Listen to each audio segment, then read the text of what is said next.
मतदानावेळी दुबार तिबारवाले दिसले तर फोडून काढा, बडवा आणि पोलिसांकडे द्या, राज ठाकरेंचं कार्यकर्त्यांना आवाहन।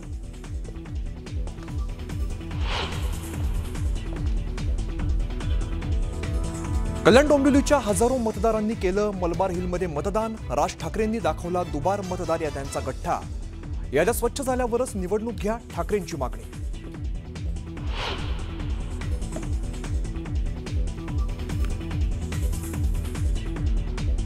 ठाकरेंच्या कुटुंबातील चौघांची नावं यादीतून बाद करण्याचा प्रयत्न केल्याचा उद्धव ठाकरेंचा दावा। आपल्या नावे खोटा व्हेरिफिकेशन अर्ज केल्याचा उद्धव ठाकरेंचा दावा।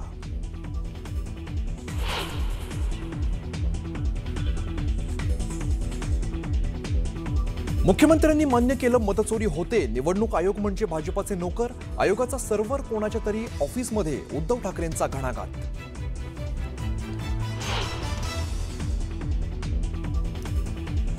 सत्तेचा गैरवापर केला जातोय, राजकीय मतभेद विसरून एकत्र यावं लागेल। विचारधारा वेगळी असली तरी आम्ही सर्व एकत्र, शरद पवारांचं महत्त्वाचं विधान।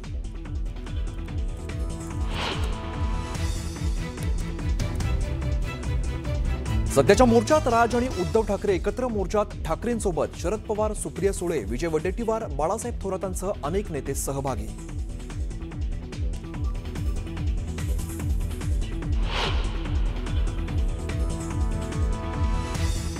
मुंबईतील मविया आणि मनसेच्या मोर्चाला मोठी गर्दी। मतदार यादीतील घोळाविरोधात आंदोलकांची घोषणाबाजी। फॅशन स्ट्रीट ते बीएमसी पर्यंत भव्य मोर्चा।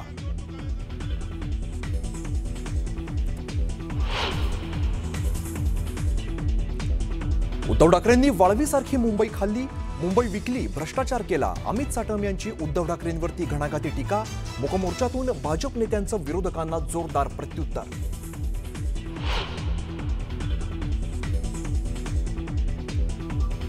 आणि सत्तेचा मोर्चा महाराष्ट्राची दिशाभूल करणारा। भाजप प्रदेशाध्यक्ष रवींद्र चव्हाणांची विरोधकांवरती सडकून टीका। विरोधकांच्या सत्याच्या मोर्चाला भाजपाचं मूक आंदोलनातून प्रत्युत्तर।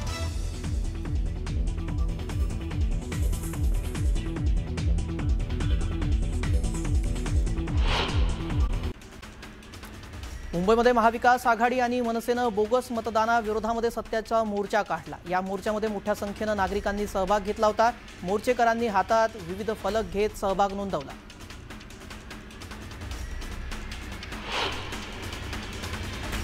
विरोधकांच्या सत्याचा मोर्चाला भाजपाने मूक आंदोलनातून प्रत्युत्तर दिले। दक्षिण मुंबईतील बाबूनाथ मंदिर इथं भाजपाचे प्रदेशाध्यक्ष रवींद्र चव्हाण, भाजप मुंबई अध्यक्ष अमित साटम आणि मंत्री मंगल प्रभात लोढा यांच्या उपस्थितीत हे आंदोलन करण्यात आलं।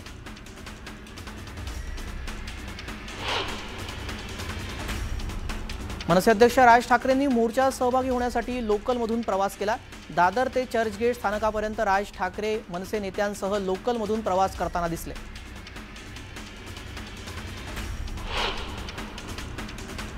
मुंबईतील मोर्चा म्हणजे महाविकास आघाडीच्या पराभवाचं कारण स्पष्ट करणारा असल्याचं बावनकुळेंनी म्हटलंय। निवडून आलेल्या 31 खासदारांनी मतचोरी केली होती का, असा सवालही बावनकुळेंनी विरोधकांना विचारलाय। आपल्या लोकशाहीमध्ये विरोध प्रदर्शन करण्याचा अधिकार सगळ्यांनाच आहे, परंतु काही मोर्चे आणि आंदोलन ही जनहितार्थ असतात तर काही मोर्चे हे स्वहितासाठी असतात, असं म्हणत राहुल नार्वेकरांनी जोरदार निशाणा साधलाय।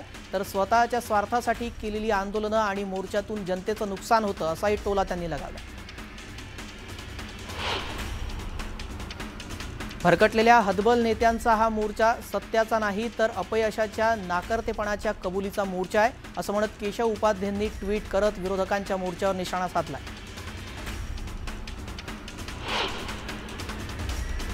मुंबईत विरोधकांनी काढलेल्या मोर्चावर भाजपाचे माजी खासदार सुजय विखे पाटलांनी टीका केली आहे। पराभवाची जाणीव झाल्यानं लोकांना तोंड द्यावं लागू नये म्हणून हा मोर्चा काढला जातोय। हे विरोधकांचं राजकीय वॅक्सिंग असून हे सर्व हास्यास्पद आहे, असं त्यांनी म्हटलं।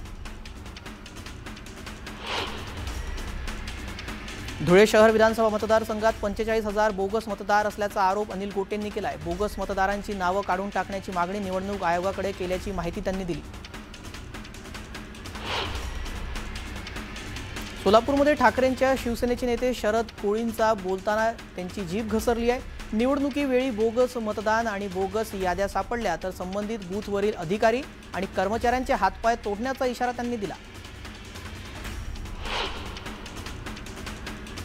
जळगावात ठाकरेंच्या शिवसेनेचे प्रमुख पदाधिकाऱ्यांसह 2 माजी महापौर आणि 14 ते 15 नगरसेवकांनी भाजपमध्ये प्रवेश केलाय। तर जळगाव पालिकेमध्ये सर्वात जास्त भाजपचे नगरसेवक निवडून येणार असल्याचं गिरीश महाजनांनी म्हटलं।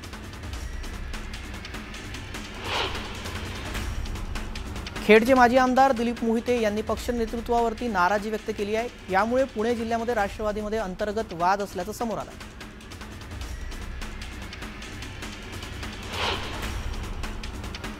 पुणे जिल्हा परिषदेतून अजित पवारांनी त्यांच्या मुलाला उभं करावं अशी मागणी शेतकरी कृती समितीचे अध्यक्ष सतीश काकडेंनी केली आहे। तर तुमच्या मुलाला 2029ला विधानसभेला उभं करा आणि तुम्ही विधान परिषदेवर जाण्याबाबत विचार करण्याचं वक्तव्यही काकडेंनी केलंय।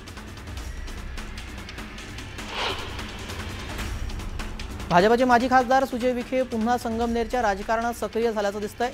आता पुन्हा त्यांनी स्थानिक स्वराज्य संस्था आणि जिल्हा परिषद निवडणुकांच्या पार्श्वभूमीवर मोर्चे बांधणी सुरू केली आहे।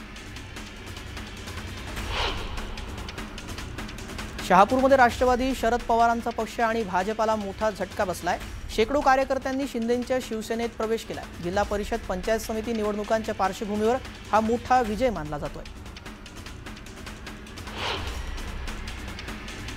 17 मुलांना उलीस ठेवणाऱ्या रोहित आर्याच्या पार्थिवावर पुण्यामध्ये रात्री उशिरा अंत्यसंस्कार करण्यात आलाय। अंत्यसंस्कारावेळी रोहितची पत्नी मुलासह इतर नातेवाईक उपस्थित होते। दरम्यान नातेवाईकांनी माध्यमांशी बोलण्यास नकार दिला।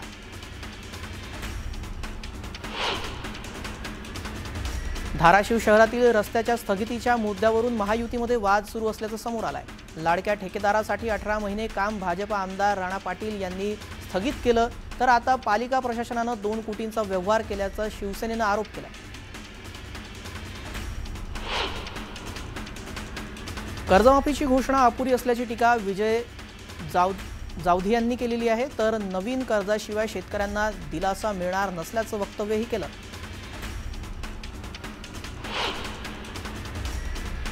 सिंधुदुर्ग जिल्ह्याचं दरडोई उत्पन्न वाढवण्यासाठी प्रशासनानं नियोजनाची अंमलबजावणी करावी अशी मागणी खासदार नारायण राणेंनी केली आहे। तर जिल्ह्याची ओळख पर्यटन जिल्हा असल्यानं पर्यटन वाढीसाठी सर्वतोपरी प्रयत्न होणं आवश्यक असल्याचंही ते म्हणाले। वाशिम जिल्ह्यातील 4 नगर परिषद आणि एका पंचायत निवडणुकीसाठी सुधारित मतदार यादी जाहीर करण्यात आली आहे। यापूर्वी प्रसिद्ध झालेल्या मतदार याद्यांमध्ये 4930 नागरिकांनी आक्षेप नोंदवला होता। हे आक्षेप निकाली काढल्यानंतर सुधारित यादी जाहीर करण्यात आली। मंत्री हसन मुश्रीफांनी संजय राऊतांच्या आजारपणावर प्रतिक्रिया देताना खोचक टोला लगावलाय। संजय राऊत आजारी पडलेत हे समजल्यानंतर धक्का बसला। ते लवकरात लवकर बरे व्हावेत आणि सकाळी 9 वाजताचा भोंगा सुरू व्हावा अशी देवाकडे प्रार्थना करतो असं म्हणत त्यांनी मुश्रीफांनी म्हटलंय। पंढरपूरमध्ये उद्या कार्तिकी एकादशी सोहळ्याचं आयोजन करण्यात आलंय। भाविकांसाठी महाप्रसाद म्हणून बुंदीचे 10 लाख लाडू तयार करत 1 लाख राजगिऱ्याचे लाडूही तयार करण्यात आले। मीरा भाईंदरमध्ये संत ज्ञानेश्वर वारकरी भवनाचं लोकार्पण करण्यात आलेलं आहे। इंदुरीकर महाराजांच्या उपस्थितीमध्ये लोकार्पण करण्यात आलं। 2 मजली भवनासाठी 2 कोटींचा निधी खर्च करण्यात आलाय। महाराष्ट्र कर्नाटक सीमेवर महाराष्ट्र एकीकरण समितीनं काळा दिन साजरा केलाय। यावेळी मोठ्या संख्येनं मराठी भाषिकांनी फेरीत सहभाग घेत महाराष्ट्रात जाण्याचा निर्धार घेतला। महाराष्ट्र केसरी पैलवान सिकंदर शेखला अवैधरित्या पिस्तूल तस्करी प्रकरणामध्ये पंजाब पोलिसांनी अटक केली आहे। तर सिकंदर शेखला फसवल्याचा आरोप सिकंदरच्या वडिलांनी केलाय। तर सिकंदरला सोडण्याची विनंतीही त्यांच्या वडिलांनी केली आहे। 10वी आणि 12वीच्या परीक्षेचं अंतिम वेळापत्रक जाहीर करण्यात आलेलं आहे। 12वीची परीक्षा 10 फेब्रुवारी 2026 पासून सुरू होणार आहे। तर 10वीची परीक्षा 20 फेब्रुवारी पासून सुरू होणार। कोल्हापूरमध्ये जय शिवराय किसान संघटनेनं वारणेची ऊस वाहतूक रोखली आहे।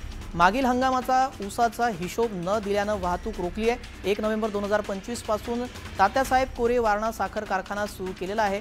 परवानगी न घेता साखर कारखाना सुरू केल्यामुळे त्यांनी कायद्याचा भंग केल्याचा आरोप करण्यात आला आहे।